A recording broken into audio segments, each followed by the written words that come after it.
J'avais très envie de faire une vidéo sur les autrices. Dans le climat actuel et surtout dans le milieu de la littérature, je trouve que les autrices ne sont pas assez représentées. C'est pourquoi je vais faire une série de vidéos sur les autrices qui m'ont particulièrement marquée. J'ai fouillé ma bibliothèque et j'ai trouvé 5 œuvres qui sont à l'origine, à la base de mon amour pour l'écriture féminine. J'aime pas trop ce terme, je pense que je vais changer en cours de route, mais c'est vrai que je pense qu'il y a une grande différence entre l'écriture masculine et l'écriture féminine, parce que déjà on part de la base que l'homme n'a pas été éduqué comme la femme, et du coup ça se ressent dans ses écrits, dans son comportement, et je me sens beaucoup plus proche de l'écriture féminine que l'écriture masculine.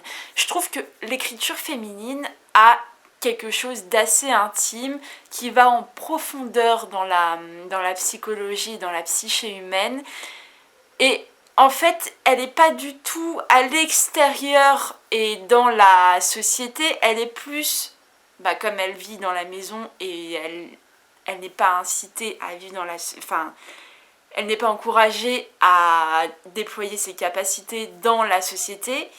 La femme a essayé d'écrire sur ça, et ça se ressent, je trouve. C'est un livre écrit par Jane Austen, et bizarrement, c'est pas Orgueil et Préjugés, c'est Raison et Sentiment. Il m'a profondément marquée parce que je trouvais cette histoire avec les deux sœurs d'une sororité mais très pure, et il y avait tellement de bons sentiments, et en même temps il y a une ironie qui ne se cache pas du tout, et je trouve ça mais absolument jouissif en fait. Et je pensais, parce que j'ai revu les Filles du Docteur March hier, très beau film, et je sais pas, j'ai trouvé quelque chose comme ça avec les 4 sœurs et tout. Alors vraiment c'est une œuvre de jeunesse, ces 4 filles du Docteur March, mais je trouve qu'il y a le même rapport à la fratrie dans Raison et Sentiment. Il y a le mariage et tous ces enjeux sentimentaux ne sont pas des enjeux sentimentaux, ce sont plus des enjeux de société en fait, de comment trouver sa place dans la société en étant une femme. Et surtout à cette époque, fin 18e siècle, les femmes devaient se marier pour trouver une place en fait. C'était par l'homme et le mari qu'elles pouvaient se construire. C'est le premier livre que j'ai lu à 15 ans de Jane Austen, et je pense que j'avais pas tout compris, tous les enjeux, tout ça. C'est en grandissant qu'en fait je pense que cette œuvre s'apprécie plus. Et il y a 2 sœurs, l'une est très posée, très calme, très réfléchie, et l'autre est totalement passionnée en fait, et elle va faire beaucoup d'erreurs à cause de cette passion. Et je trouve que les deux se complètent bien, c'est comme si c'était 2 faces de l'entité féminine entre guillemets, et symboliquement je trouve que c'est très fort. Il y a toujours de la joie, de la légèreté, mais c'est de la fausse légèreté, parce qu'on sait très bien que sous le rapport léger, il y a vraiment une réflexion et une critique de la société victorienne. Et pourtant, ces rapports et ces propos féministes à Jane Austen, c'est anachronique les mots féministes là, ils sont toujours voilés dans l'intrigue, et ça donne une œuvre, mais une œuvre qui est adaptée à tout le monde. Et après, il y a Jane Eyre de Charlotte Brontë. Elle est très connue cette œuvre, et c'est l'une de mes œuvres préférées. J'ai été marquée, touchée, peut-être bouleversée, inspirée, très inspirée par cette œuvre, parce que, ok, c'est une histoire d'amour, mais en fait non, parce que on peut le prendre avec l'axe, et là je vais parler d'un côté de cette intrigue sentimentale où en fait Rochester est décrit vraiment comme l'image de Lucifer. C'est vrai que ça se voit pas trop dans les films et il faut peut-être plusieurs lectures pour s'apercevoir de ça, mais quand on se rend compte que sa femme Bertha, il l'a enfermée dans un grenier, alors qu'elle est décrite comme une femme qui a plein de vices, mais qu'est-ce que les vices en fait? Et là, aujourd'hui, si on lit cette œuvre, on peut se dire que Bertha, comme Rebecca de Daphné du Maurier, en fait, c'était une femme qui était assez libre à l'époque dans ses mœurs. C'est ça que Rochester ne supportait pas. Après, est-ce qu'elle est devenue folle parce qu'elle a été enfermée? C'est la question. En fait, il y a tout un flou dans ce livre qui, moi, me fascine. Elle a fait en sorte de lier Jane à Bertha, c'est-à-dire que Jane peut se voir dans Bertha, peut voir son avenir dans Bertha si elle épouse Rochester. Le rapport du miroir entre Jane et Bertha donne un sens presque transcendant à cette histoire où Jane déjà a été traumatisée par l'éducation qu'elle a reçue, mais elle reste toujours en prise, elle reste toujours positionnée sur ses valeurs. C'est un personnage que j'admire parce que elle vit selon ses valeurs, sans se cacher, sans s'adapter particulièrement à la situation, avec une empathie énorme et une sagesse qui, pour l'époque, je trouve qu'elle est vraie, Jane. Je trouve que elle peut inspirer des milliers de femmes, parce que vraiment c'est comme ça que je voudrais vivre, en fait. J'aimerais vivre selon mes valeurs et arrêter d'avoir peur. Elle n'a plus peur. Voilà le pouvoir de la littérature et surtout le talent qu'ont les femmes à parler pour les femmes, pour leurs conditions, sans pour autant crier ou se révolter, juste elles le disent peut-être dans un roman, mais elles le disent. Et elles le disent d'une façon très humble, très douce, très empathique en fait. Elles jugent pas. Il y a une grande différence quand on lit par exemple un Mirbeau avec Le Jardin des Supplices ou Journal d'une femme de chambre et un Jane Eyre ou un Raison et Sentiment. Mirbeau, lui, c'est un homme politique qui vit dans la société et qui a des contacts, qui est un homme en fait, donc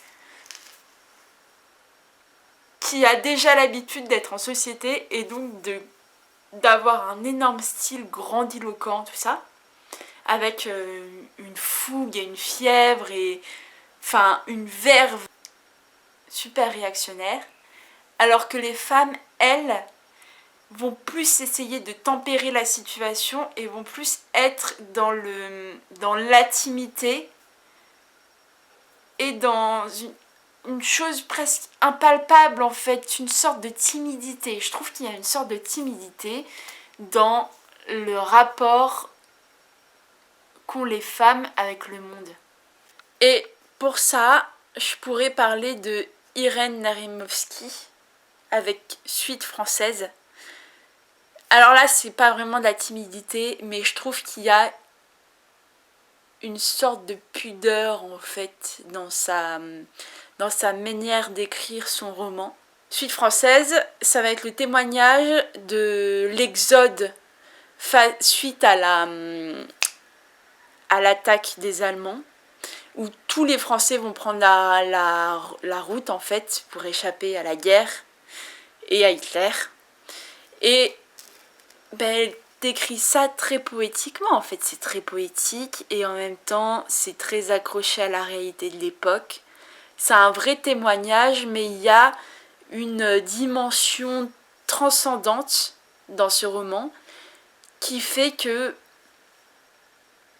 on est tout de suite happé. Et puis les descriptions sont vraiment magnifiques. C'est une œuvre qui se lit doucement, il y a une sorte de rythme avec du danger, mais en même temps de la beauté dans les descriptions. Il y a une sorte de tristesse, une sorte de mélancolie que je ne rencontre pas souvent quand un homme écrit. Je pourrais même pas expliquer mon discours là où je veux en venir en fait, parce que je me dis que cette question, c'est séparer l'homme et la femme, et en même temps je me dis, bah faut bien s'avouer, hein, on dit qu'on n'a pas de genre, mais l'éducation de l'homme par rapport à la femme est totalement différente, et les préjugés et les clichés sur l'homme et sur la femme nous encombrent en fait. Et je trouve qu'ils se ressentent particulièrement dans les œuvres des artistes, des écrivains, des autrices. Si un homme avait écrit Suite française d'Irène Nérimowski, ça aurait pas donné la même chose. Je suis pas sûre qu'un homme puisse écrire L'Amant de Marguerite Duras, parce que là, c'est une œuvre mais profondément intime, qui me fascine à un point. Marguerite Duras, je pourrais même pas expliquer en fait. Cette œuvre, il faut la lire vraiment, parce que elle est vraiment dans le coin le plus profond de la psyché d'une petite fille, avec tous ses désirs refoulés, avec toutes ses sensations, avec ses souvenirs, c'est magnifique. J'ai été complètement bouleversée par cette œuvre. Elle est courte et je pense que je vais la relire bientôt, mais je la conseille à tout le monde. Et quand on prend le temps de la lire et de relire certains paragraphes, c'est juste mais absolument merveilleux. Elle dit tout en fait. Et Marguerite Duras n'a pas peur d'aller dans la profondeur et n'a pas peur des jugements des autres, parce que c'est un livre qui traite de l'amour, en fait, mais c'est surtout pas une manipulation, mais la gamine de 13 ans qui va sortir avec un homme beaucoup plus vieux qu'elle dans le contexte colonial de l'époque. C'est quand même très subversif.